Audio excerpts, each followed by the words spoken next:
Sadako Sasaki 1945 ഹിരോഷിമയിലെ അമേരിക്കയുടെ അണുബോംബ് ആക്രമണത്തിൽ രക്തസാക്ഷിയാവേണ്ടി വന്ന ജാപ്പനീസ് പെൺകുട്ടിയാണ് സഡാക്കോ സസാക്കി.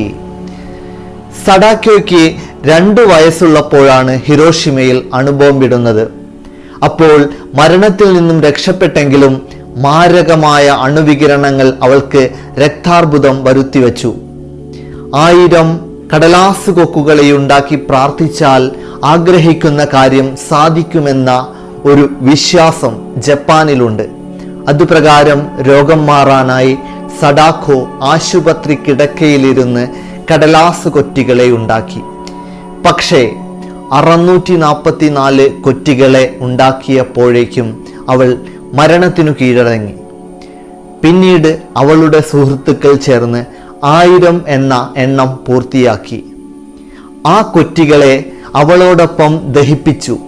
പിന്നീട് സഡാക്കോയും അവളുടെ ഒറിഗാമി കൊക്കുകളും ലോക സമാധാനത്തിൻ്റെ പ്രതീകമായി ലോകമെങ്ങും അറിയപ്പെട്ടു തുടങ്ങി.